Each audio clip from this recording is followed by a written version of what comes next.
Èzili nanano Ayiti. Senti ma paix monter Ayiti.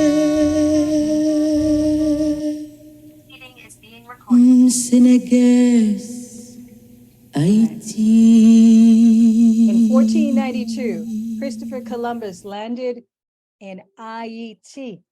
Ayiti. So we always say Ayiti because that's the correct pronunciation. A-Y-I-T-I. Ayiti, not Ayiti. Haiti. Ayiti. So,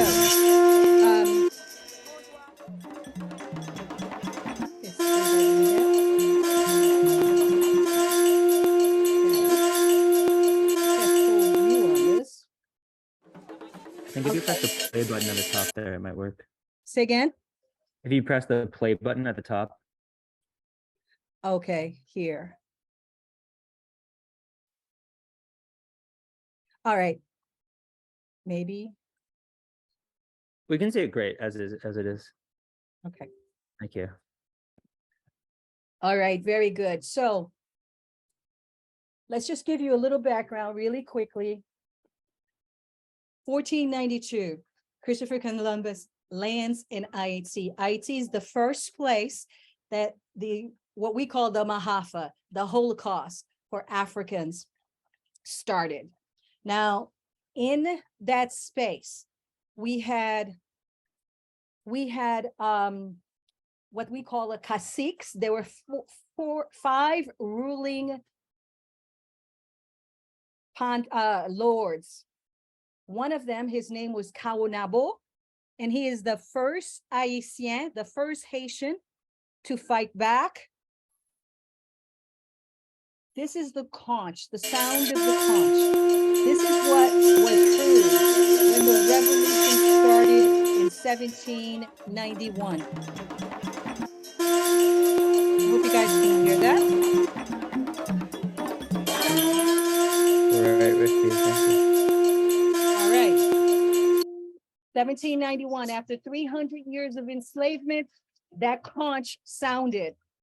And all in the north of Haiti, that's where the revolution began. They burnt down all the plantation. The revolution started on August 14, 1791. There was a Vodun ceremony. And that Vodun ceremony was planned. That Vodun ceremony was planned by what we call the warrior women of the Haitian Revolution. And those women, I'm hopefully going to be telling you much about them today. Okay, let's see. Did I stop sharing? Okay. Yeah, we just see you. Okay, very good. So if you can see me, for some reason, I can't see myself, but yes. All right, so in that revolution that started on August 14th, 1791, see if I can get speakers view here, view, gallery, view, speaker. Okay, I see you in the middle. Can you see me in the middle? Yep, we see you in the middle. Okay, very good. All right, so 1492, you guys know the story, the Penta, the Nina, and so on. They hit something, and in the north of Haiti, when the Haitians saw that the Columbus crew was in trouble, they went to help them. But for that, they would end up with all of what we have today. So within 15 years, the Amerindians, the Taínos that were in that space were destroyed by the Europeans, by Christopher Columbus and his crew.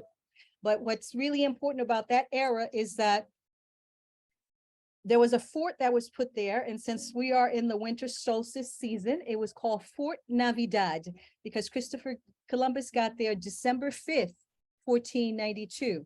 He called that fort Fort Navidad. He left about 29 men there. This was the first colony in the so-called New World. And that colony was in Ayiti. What's important, since I'm going to focus a little bit on the women of the Haitian Revolution, is the name of Anna Kaona. She was the queen in that area in the southern part of Haiti, and where if you look in the map, it's called Léogane. Her husband, Kaonabo, fought and got rid of that fort that was left in the north because the Spanish, who Columbus was working for at that time, started to rape the people and force them to work. So Kaonabo was the first Haïtien, Haitian to you guys.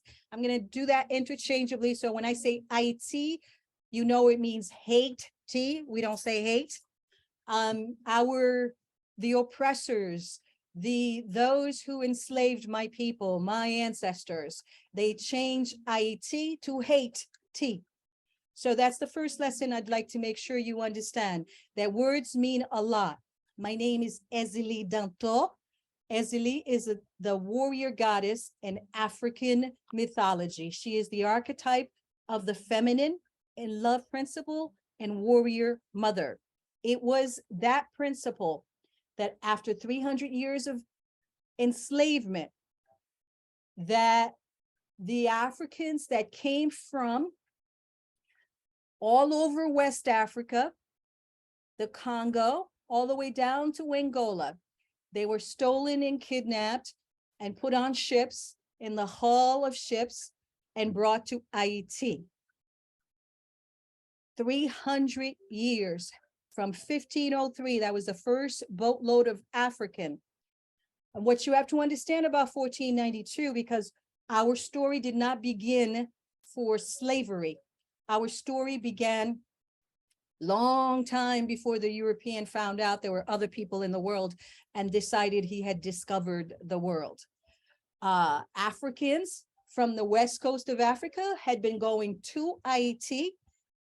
There are notes to show that they told Christopher Columbus when he saw the spears and the tips and the gold, he said, we were trading with these Africans, and so Christopher Columbus also knew that there were Africans from the continent of Africa that had came to Haiti and other places in the Western Hemisphere for a long time. You all should look up the story of Mansa Musa and his ship in 1300. So my ancestors are two. They are the original Haitians that were in this territory, and they are the Africans. Today, when someone says, I am Haitien, I'm from Haiti, they are a combination of the Taínos and the Africans, because Jean-Jacques Desalin, when he won, he is our founding father, not Toussaint Louverture. When he won against the greatest European general ever, according to European history, Napoleon, he said, I have avenged America. He says, I have avenged America because the Maroons that were in the mountains with what was left of the Taínos, and we're going to keep that name Taíno, but what I want you to understand is that there were people that look like me, right? Not like your idea of what an Indian looks like. There were Blacks in the Americas before Columbus, and there were Blacks in Haiti. There were various cultures, but there were Guaninis. If you go to Belize and you see the pyramids, they were the Caracols. The Caracols, if you go to Belize and you see the Caracol pyramid and you go inside the pyramid, you see they're Black people. In Haiti, in the north of Haiti, where the revolution started, that's where the Caracols were. During the earthquake, when Bill and Hillary Clinton came to Hayti, they wanted to excavate what was in the caracals up in the north to take away what is in Hayti. So if you want to look at what happened during the earthquake, they did their flagship earthquake relief in the caracals, the caracal up in the north of Hayti. So let me go through. So 300 years, now it's 1791, and the whole north is on fire. But who was it that began and planned this revolution? If I can get to my proper view here, I will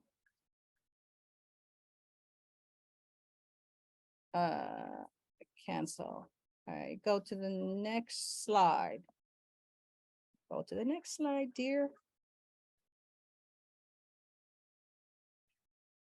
All right, for some reason, doesn't want to go to the next slide. Okay, so I'm going to go in here and get that slide myself, and then I will show it to you. Where is that slide?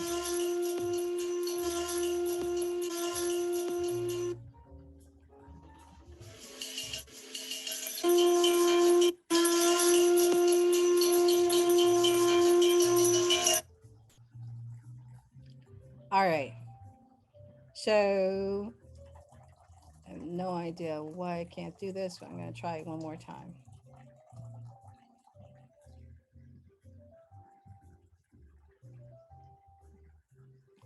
Share.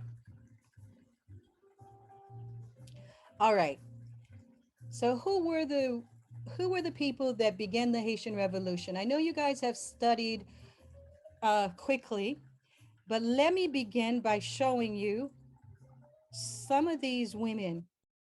All right. So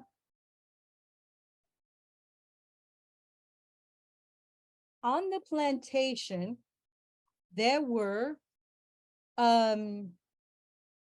different types of workers, and they had 3 shifts. There was the field workers, there was the workers that worked the factories to process the sugar that would be sent to France, and then there were the children who worked the 3rd shift, and those children who worked the 3rd shift were supervised by what we called there was a hospital, what they call a hospital. It's not a hospital as we know it, but let's say a sort of a clinic where injured slaves and so on would go to. And that was the highest level of work for a woman, healing in Hayti. And so you have that. So that's what you have. And the slide that you're seeing right now, remember, we don't have any picture of what these women look like. So this is me giving you sort of like my vision of what Dede Magrit, this is one of the women that planned the Haitian Revolution, what she would look like. So in these various shifts, women, African women, were worked in the same manner as men. They did hard field labor. In addition to that, they were required to make property for the plantation owners. What was that? They had to give birth to more asset for the European enslavers in Haiti. And in that process, a lot of them would rather commit infanticide, kill the child, before they would have it go back into slavery, because slavery was such a hard life. I'm showing you this picture because this woman, her name is Dede Magrit.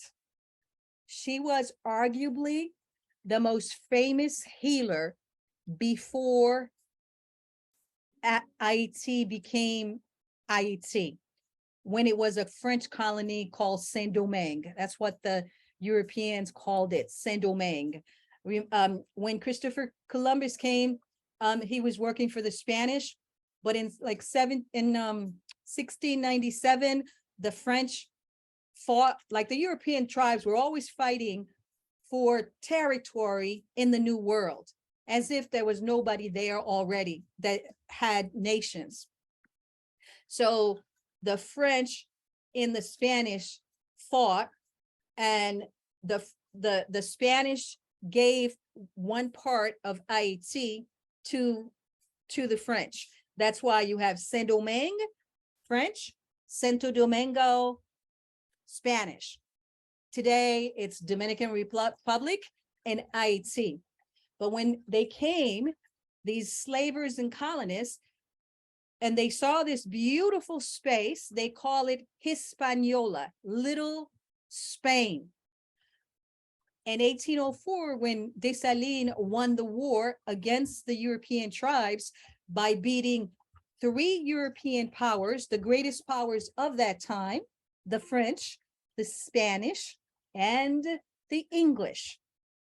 He changed the name back to the original name and called the whole island Ayiti, so it's not Hispaniola. And he called that, that's what it is, okay? So, but as you know, the Europeans came back, and so that's why we are where we are today. But in the time of 1791 to 1804, 13-year war that I said started with that Vodun ceremony.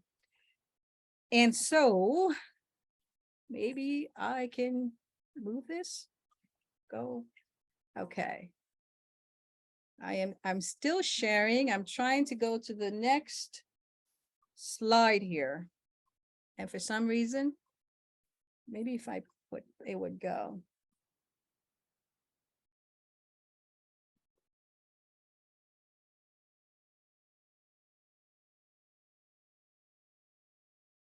Okay, so there is a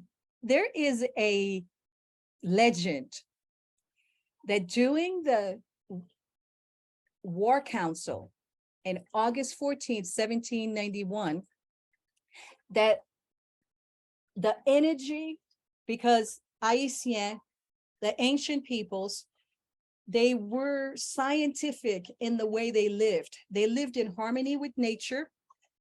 And the 4 elements plus spirit is how they connected to nature. So the 4 elements you guys know, right? I have my fire right here.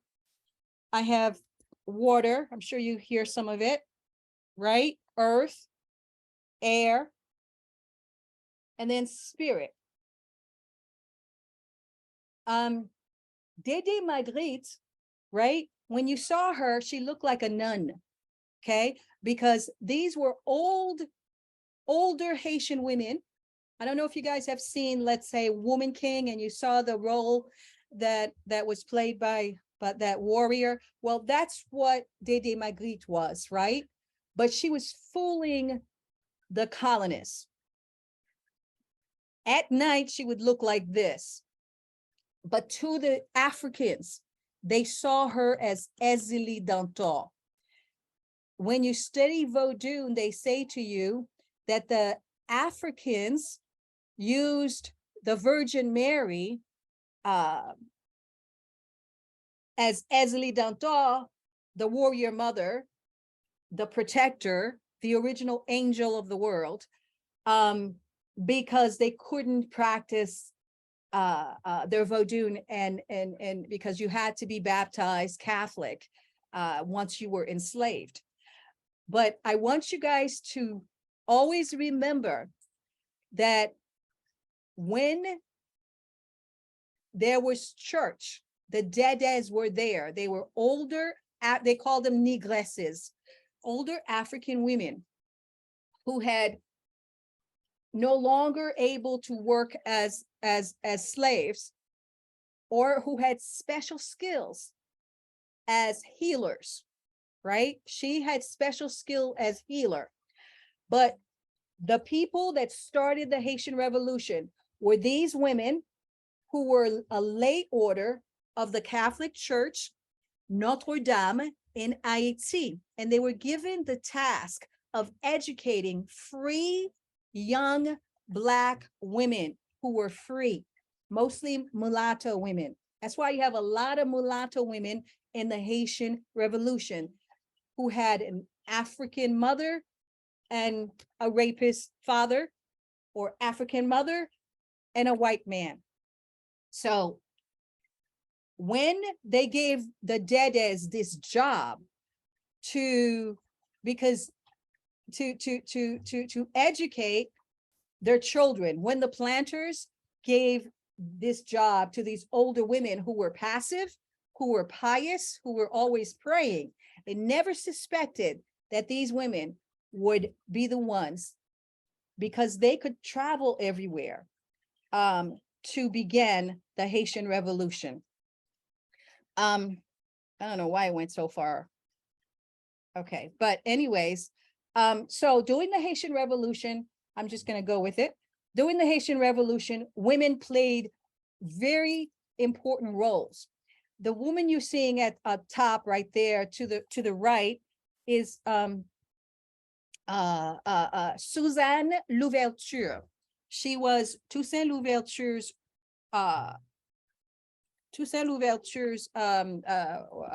wife, right? There's a story that's going to come out soon. Okay, you can listen to this. Written by a sister from Haiti, and it's called the Dedes. Now, the old ladies on the plantation where I live was called Dada when they got old. Dada.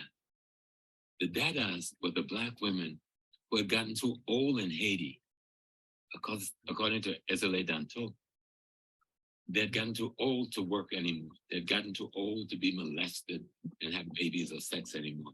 So the church took them in and made them lay leaders to try and teach the young girls how to be good Christians.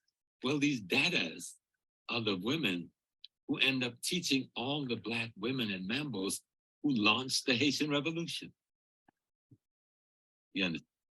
Okay, I know you guys have seen some of these. So the women that came from Africa, many of them, but one in particular we're going to talk about, her name is Abdaraya Toya. Abdaraya Toya is the woman who went back into slavery to teach the women, these women, that the women that were the free Black children that were at Notre Dame. And also she went back into slavery to teach one man. And that one man became the greatest hero to ever live. And his name is Jean-Jacques Desalin. He's our founding father. His aunt, her name is Abdaraya Toya. She was a fighter, a very fierce fighter in Dahomey, if you saw The Woman King. But the Woman King lied in a way, because The Woman King was in 1825, okay? Remember, Ayiti was already free. Ayiti had abolished slavery, not the British, not the French. So, and they did that in combat. So this is some of the pictures, let's say, that I've put together for you. Since there's no pictures of these women, they were essentially written out of history. But Abdaraya Toya went back into slavery. She was a maroon and this is the most important African principle to remember. When these women and these men that did the greatest revolution to bring about a moral high ground for the universe that had never existed before, that they said no to slavery, especially chattel slavery, where you were prisoner for life and any children you had were prisoner for life, and the planter and the owner could do whatever he wanted to you, and you had no legal rights, no human rights.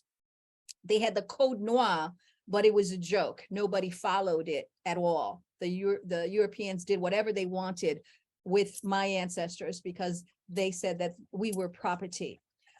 So just to give you an idea, this is Abdaraya Toya. Okay, so the one thing you will read in no books about Ayiti is that after 300 years of enslavement and looking at the current Africans that were in slavery, the women that were in the mountains, okay, one particular, her name is Grann Brigitte. Remember that name, because I read your graphic novel stuff about Ayiti, and they talked about how the Haitians got their idea to fight for freedom because of the Enlightenment. Africans have been fighting for freedom in Africa. When they got on the boat, some used to, the Igbos specifically used to just jump and drown themselves on the boat. They would run to the mountains to be free. Some, you know, so Grann Brigitte was one, she had a maroon colony up in the north. It wasn't that far from where the plantation was, where the Haitian Revolution began, okay? And her, what's important about her is that she was the wife of Macandal. In 1758, there was a man that was a precursor of Boukman, who was the first leader after the ceremony in August 17th, 1791. Boukman was the leader of the Haitian Revolution.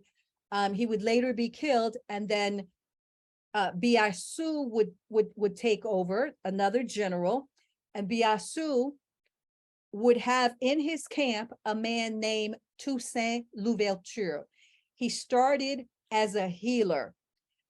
Toussaint Louverture started fighting. He was a medical healer for the camp of Biassou when the revolution started. So one of the things to remember, this is what the women taught the children and men, that they trained to be warriors, because there was 300 years from 1503, the first boatload of Africans are landing in Hayti. Remember, 1492 is the fall of Grenada. Remember, the Moors had occupied the Iberian Peninsula. That's where southern France is, the Spain is, and up in Europe for 700 years. That fell in 1492. The Dominicans, these Spanish, they always remembered that they had been conquered by the Moors. Now they are on our borders in Haiti, and they are always there to contain the Africans in Haiti. So there were very young children who fought the Haitian Revolution. And if you look here, there's a young woman named Marie-Jeanne. Marie-Jeanne was a mulatto. She fought very, very hard, and she's very famous for a battle called Crête-à-Pierrot and how she fought. There were a woman named Sanit Belair. Sanit Belair, these women were younger than you guys are, because I think you guys are 9th and 10th graders. So in 1791, Sanit Belair was 10 years old. In 1791, when the revolution started, Marie-Jeanne was 10 years old. In 1791, when there's a woman who would be queen of Haiti, her name is Marie-Louise Croix-David. She would become, there were two great Haitian general, well, 3 great Haitian generals, but 2 of them were there for when Ayiti won the war, 13-year war that started in 1791, that ended in 1803 at Vétière, the final battle where we beat this European, we call them chien enragé, Rochambeau. Rochambeau was really, really cruel and depraved soldier of Napoleon. I'm going to tell you a little bit more about him. Excuse me. But remember, I told you that the women were forced to work in the same manner as men. So they were farmers, they were field workers. Okay. During the revolution, they played that part too. Okay. That's the part. The Dedes, who were they? Since you're not going to learn about them, and this is my original research, I'm just going to read this very quickly. They lived in either houses or entire towns and formed communities in the north of Hayti. They performed charitable works for their lay communities and would sometimes provide religious guidance. Some even preached to the people. The Dedes of Hayti included the famous, I told you, Dede Magrit, and another one who's very famous. Her name is Dede Défilé. Her colonial name is Marie-Sainte Dede Brazil. The Dedes, now remember we came from different parts of Africa. So I'm going to stay with 2 parts for you right now. The Congo, that's where Queen Njinga comes from. The Dedes are descendants of Queen Njinga, who was the warrior queen in Africa who fought the Portuguese, but she had Christianized herself, right? The Dedes were Christian to the public, but voodooists to the African Maroons, right? But it was a lineage that came from Queen Njinga and the prophetess Kempavita. These were women, because when we tell our stories, we break our stories. We don't break our stories. We remember the women in Africa, and then the women in Haiti, like Anakaona. Anakaona, as I was saying to you, she fought Christopher Columbus after Christopher Columbus and his crew of merry murderers had killed her husband, her brother, and others. She took up arms. She actually beat them.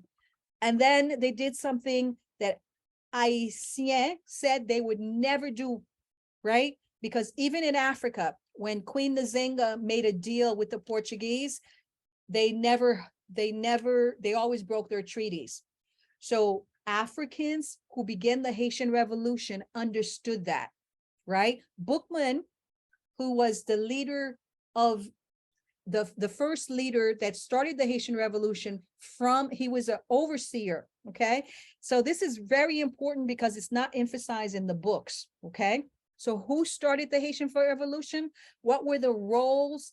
What were their roles in what were their roles in the slavetocracy? So the Dedes, that's what they, okay. I'm going to show you. This is a video that I work with the Ungans. Those are the priests in Haiti, the voodooist priests. And this is this is where the plantation, where the Haitian Revolution began. And it was the Normand de Mézières. That's the plantation. This is also the plantation where in 1758, Macandal is very famous because he would use his knowledge of, he was enslaved in the Normand de Mézières. I'm about to show you a little bit of that, how it looks today. Now it's free and the Haitians living there in that space, but it was a plantation. And in that space, there was a man in 1757. His name was Francois Macandal, and he used to work the sugar mills, and at one point he got his hand cut in that wheel and lost his arm. And eventually they gave him the job of livestock keeper because he could no longer work that hard labor. And is in that process that he would eventually gather herbs, make these what we call today makandal. They are packets that he would give to the enslaved. If they wanted to no longer live, they had those packets. They could just take a poison and then leave, or they could just poison their the people who made them prisoners of war for life, right? And Èzili, so after this, I'm so sorry to interrupt. I'm just noticing it's pretty soon they're going to have to go to their next class. okay, I'm wondering if there's a good point to pause. So I'm sure they're going to have a couple questions that they'd love to ask you. oh, very good. All right, let me just show you this. So this was what it looks like today.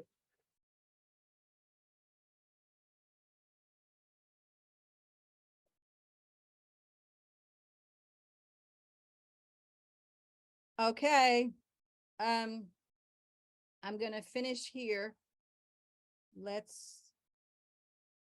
So what you have to remember is that once we won our independence, you see this? This is the citadel. And Henri Christophe, okay, so who won our independence? When Leclerc came in 1802 to re-enslave the Africans who had been free since 1791 when they left the plantation. And even though Toussaint Louverture was trying to get them back into the plantation and Christophe was trying to get them back into the plantation, the women and men of the Haitian Revolution, what you have to remember, here are the 4 things that they wanted. They wanted, because they had spent 300 years where their children could be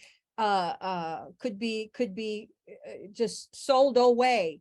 They wanted to live in Lakou, which is in these communities, the Lakou I just showed you, where you live with your family together. They wanted to do their own planting but just for themselves, not for export.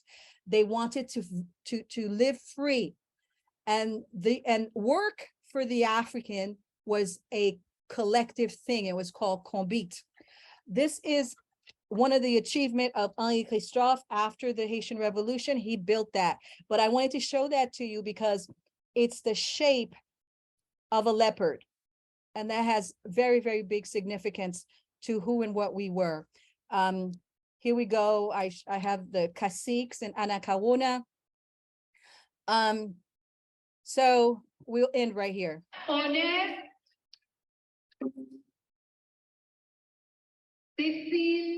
Fatima, Gitonn, Toya, Défilé, Lieutenant, Salif Belair, Maïflair, Wurz, these are the warrior women of the Haitian Revolution who changed the world.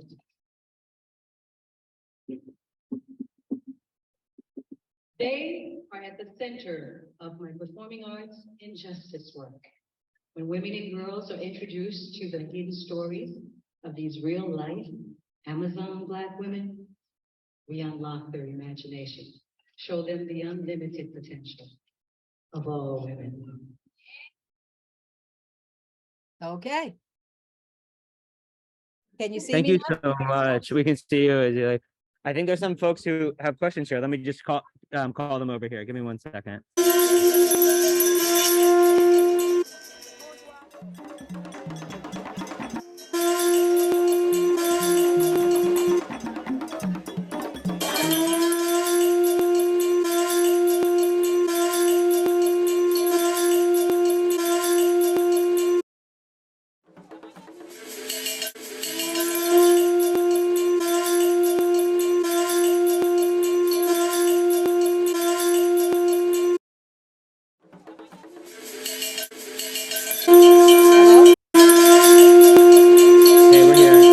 They're just gathering up to come on over here to where I'm with the computer. Okay. They're coming over. Thank you so much for this. They're just talking about how excited they were about some of these ideas. I think they're gonna couldn't talk to see them more me. in class today. We're all I think a lot of this we're gonna get to discuss later today in class too. So I'm super excited for that. All right, y'all. Let me just get some questions for you. They'll be Èzili nanano.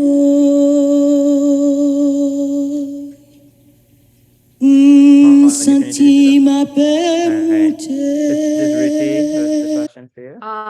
So what do you think, for us as learners, as we're learning about this and kind of using what we learn later in life is the best way to kind of maintain this legacy of these women who fought for their rights?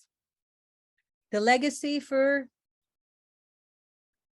The legacy of the women who fought for their rights. oh, okay. Well, to remember that it would be, okay, so remember, they were as young as a lot of these women, like the three I just gave you as an example, Sanit Belair, Marie-Jeanne, they were as young as you guys are, right? But they fought for their freedom and they created a whole new world.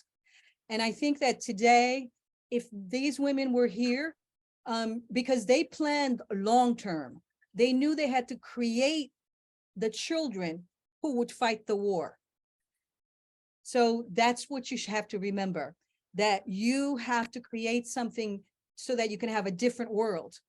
And it begins with you guys, right? Changing the story. For instance, it seems normal for poverty today, and wars are normal today. If the Dedes and the Minos and the Amazon warriors from Benin were here, they would tell you that's not normal, just like they told you that slavery was not normal. So if there's any way for you to remember as you go on into your life that the world is abundant, these women understood the world was abundant. And so they used whatever was in their hands, whether it was Christianity in the Catholic Church or their healing, to bring about a new world where people would no longer be enslaved. You guys could bring about a new world where war is not normal, poverty is not normal, and we show the world that it's an abundant world and everyone could live well. That would be good for their legacy, if you remember that. Thank you.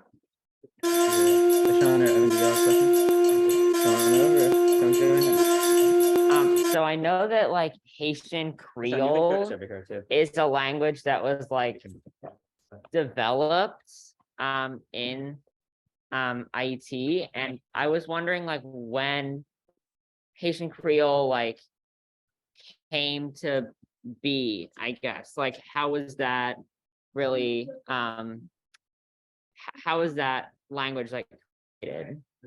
Yes. That's a good question, right? So that Vodun ceremony that started in 1791, it was what we call 21 nations. That's just like, when we say 21 nations, there were so many different cultures in Africa. It's like, people think all Black people were the same. Just, it's not true. Like all white people are not the same. There are Germans, there are French, there are Spanish, right? So there were Igbos and Akan and Oyos and Dahomeyans. They all came together as one, and they created from all of their languages one culture. And that's how Creole was created, from all those languages. That's how Èzili Dantò was created, from all the various cultures that they had, where they actually had a warrior mother. The warrior father, let me tell you, his name is Ogu. And we look at Jean-Jacques Desalin and soldiers and those who protect the father as Ogu. So that's how Creole was put together. It's a combination of all the amalgamated African tribes' language, along with French and Spanish and the Amerindian. Right. So like, because it would be like a mix of like a mix of both, a mix of a bunch of languages from different parts of Africa, as well as like the influence of French colonizers coming to Hayti. Yes, and the Blacks and the Tainos who were there too.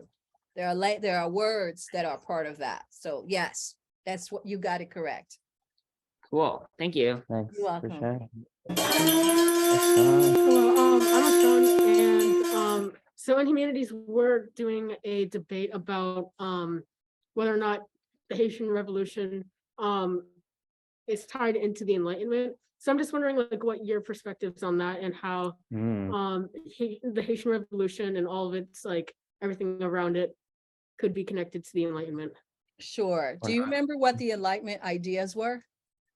Yeah, so basically it was just like a time in society where everyone was basically trying to think about like what was right and natural in society and whether or not things were considered equal or unequal. Do you think slavery is natural? No, definitely not. Do you think that the Enlightenment people owned slaves? No. Well, I sometimes mean, they yeah, did. well, they Some of did. those philosophers did, in fact, yeah. Mhm. So that's the answer. They didn't practice what they preached. Right. Right? It's just like the American Constitution, for instance, right? It says all men are created equal, right? But what they meant was all white men who owned property. Yep. Right? So it's the same thing with the Enlightenment. They were not as revolutionary as the women and men of the Haitian Revolution. For instance, America is created from slave owners. Ayiti is created from those who were enslaved, who beat the slave owners. So that's why we're always fighting back, because they came back. So no, the Enlightenment folks did not practice their ideas, not for women, not for Blacks, not even for poor whites or whites who did not have social status. It was really about, like I said, you can look at it in terms of the Constitution of the United States. Today in America, Haiti, remember this, Haiti abolished slavery on paper and as much as it can in application. On paper in America, slavery is still legal.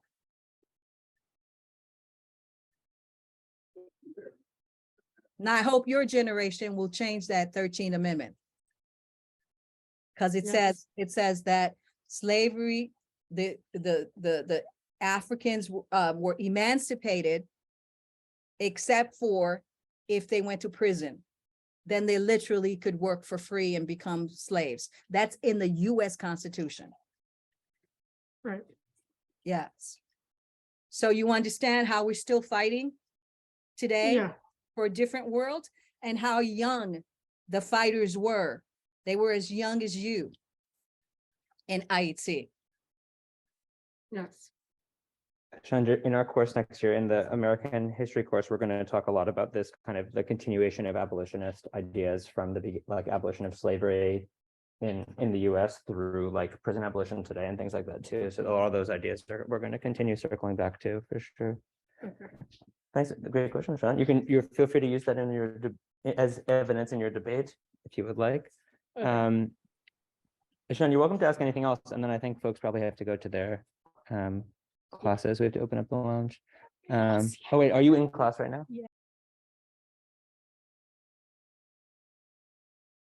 A couple kids who I need to work with, but I'm again so grateful. Yeah. Thank you. Yeah. Thank you. Yeah. Talk to you later. All right, peace.